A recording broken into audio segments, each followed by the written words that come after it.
Welcome back. This fall, Nebraska will no longer require concealed carry permits or training.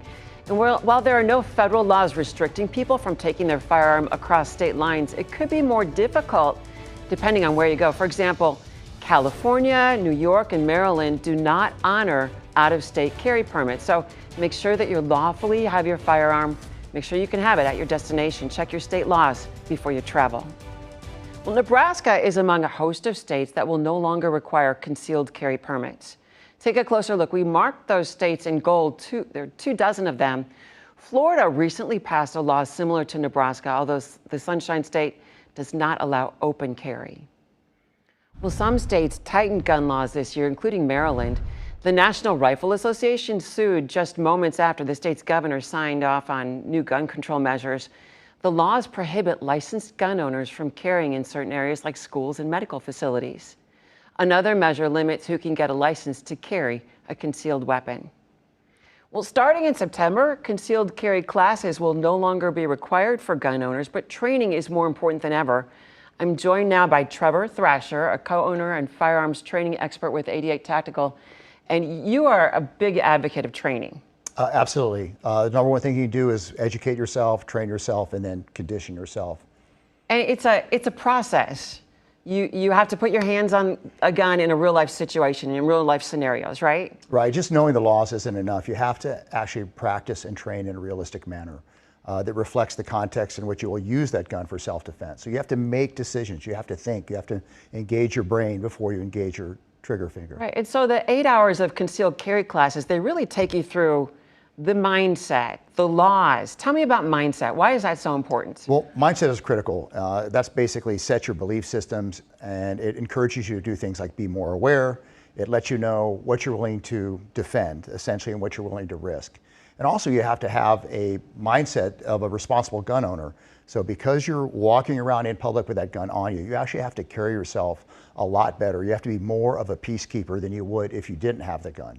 So responsibility is a big part of that. You talked about restraint. You're not looking for situations where you can use your gun, but it's a self-defense mechanism that you have on you just in case, right? Right. You kind of have to be a reluctant warrior, right? You want to avoid trouble as much as possible, but that gun is there if you need it. And if you do need that gun to defend yourself, that's the moment to turn that switch on and be a warrior. And I think that's what a lot of people don't know. When is that moment where you need to defend yourself, and what does the law say about that in Nebraska?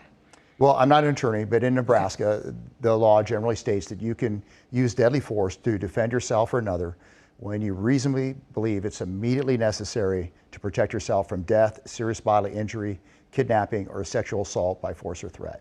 So a couple important concepts there. One, reasonable belief. It's not simply that you believed you're in fear for your life. You have to be able to explain, for example, to a jury while a reasonably prudent person would believe the same thing that you believed. So you have to be able to justify it.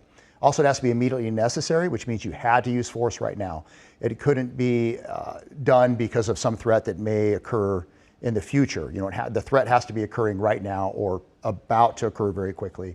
And then, of course, it has to be proportionate to the threat faced. So there's some split-second decision-making that is being made, and if you don't have some training behind you and some hands-on experience, how will you react? I mean, there's this adrenaline rush, I'm sure. Yeah, we actually, in our classes, we cover quite a bit of human behavior, dealing with the adrenaline response and then being able to manage it. And there are techniques that you can use to do that. In the special operations community, you know, I've been exposed to a lot of those events and a lot of that training. Sure. So something as simple as just remembering to breathe will really help you maintain your control. How often should people train with guns? And I'm talking about new gun owners and then also, let's say, military veterans. Well, everybody. Everybody. And it is kind of a myth that if you're in the military, you don't need to get handgun training or any training. You don't train once to do something that's important to you. If it's critical, you train to do it repetitively, and you train to do it realistically. So the military excuse is one I do hear, unfortunately, sometimes.